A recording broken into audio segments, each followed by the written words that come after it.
Hello and welcome. I am Nina, your friendly online HR and people operations professional. It's Wednesday. That means it's time for some workplace wisdom. Today, I want to encourage you to stop attending any meetings you've been invited to. Let me tell you a little bit about what I mean. We are so accustomed to just going into our schedule in complete autopilot mode. We have a meeting on our calendar that has been recurring for months or years, and we just attend it every week. We may hate the meeting. Sometimes we complain about the meeting to our colleagues. We back channel them on Slack. We're trying to do other work, and we still keep showing up to the meeting even if we do not believe the meeting is effective. We often end up being invited to meetings that could be resolved via email. We get invited to meetings that have no real clear agenda.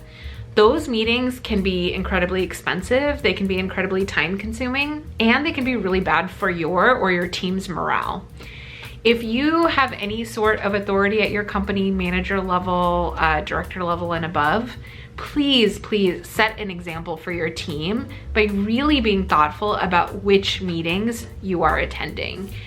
Having meeting hygiene and being really thoughtful about what's filling up your calendar is really important. Some quick tips about how to think about this.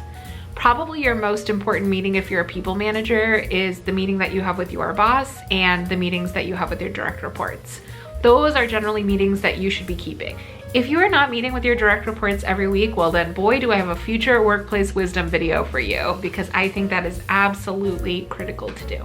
But that aside, those weekly one-on-one check-ins I think are really important.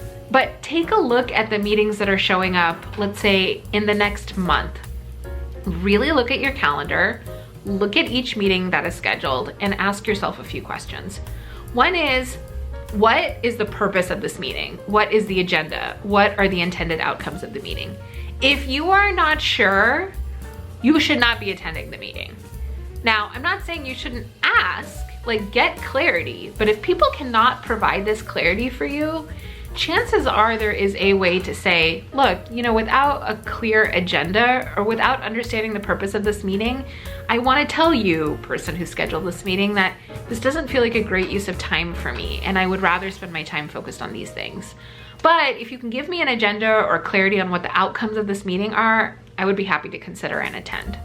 I'm at a place, and I'm very fortunate to work in a company culture where I sort of entered the company with the stance of, if you invite me to a meeting that doesn't have clear outcomes and doesn't have an agenda, I will not be attending. I entered the company with that sort of norm, so that helps. If you're planning on changing your entire meeting style, it's a conversation that's good for you to have with other folks.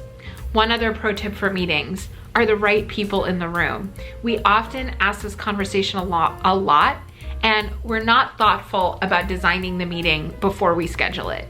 Really make sure that the people in the room are the right people. Does the person in the room need to be you? Can it be someone on your team? Is there a role that's missing that's resulting in the meeting being less effective? Are there people in the meeting that you don't think need to be at the meeting? If there are ways for you to speak up about making sure that it's the right configuration of people, I think it will go a long way to a more effective meeting. Plus, if you have an agenda, it often makes the attendee list a little bit easier to figure out. Second thing for you to do: does the meeting have a facilitator? Is someone responsible for running the meeting? So often there are meetings where it's a team meeting, but there isn't really anyone running the meeting. If you're interested in running the meeting yourself, definitely volunteer to do that. Lord knows I've ended up facilitating many a meeting that way. If you think someone should lead the meeting and you have a suggestion, offer that suggestion. But meetings that involve more than two people, where it's not really clear who's running the meeting, you're gonna waste so much time trying to figure out if something is relevant, trying to steer the conversation. Your meetings are gonna end late. That's a waste of everyone's time. The third thing is to really be thoughtful about, is there someone else that can attend this meeting where it makes more sense for them to attend than me? If you're a manager, if you can send one of your direct reports to a meeting and have them do a report back on any relevant things for you, one, it's a great way to delegate responsibilities. Two, it's a great way to empower your team to get more involved and engaged in work. You don't need to be everywhere. The point of working with a team is that you trust your team to attend the things that they need to attend and report back to you where needed. If the bulk of your time in your week is spent in meetings, there are obviously a few company cultures where work gets done in meetings, but if you have an opportunity at all to move away from that, I really encourage it. Relying on meetings to get work done, relying on meetings to hold people accountable to deliverables is terribly ineffective.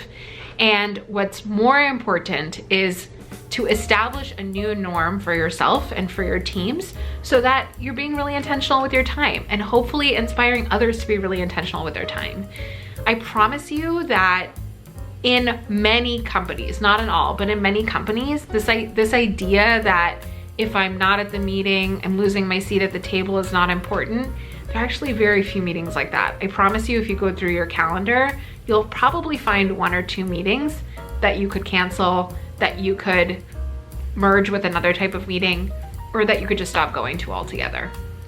Really, really consider your priorities. Have conversations with people. You know, there's no need to insult someone. You can tell someone, it's not that I don't think that this meeting doesn't have value. My priorities just lie elsewhere. And as a result, I'm not gonna be able to attend this meeting. That's okay, people will generally get over it. Again, this advice isn't gonna apply to everyone, but it might apply to you. If you are flat out like, absolutely, I could never get away with it, I really encourage you to look at your calendar. Think about that one meeting where you can't remember who scheduled it and you can't remember when it was scheduled because it's been a recurring meeting for over 1.5 years. It's time to revisit those meetings. Also, when scheduling future meetings, do not set recurring meetings for longer than a 3-month period. Having a 3-month meeting as opposed to an infinite recurring meeting allows you to sort of assess, is the meeting and this group of people still valuable? With that, you're halfway through the week. You got this. Stay safe, stay sound, and I will catch you next week. Bye.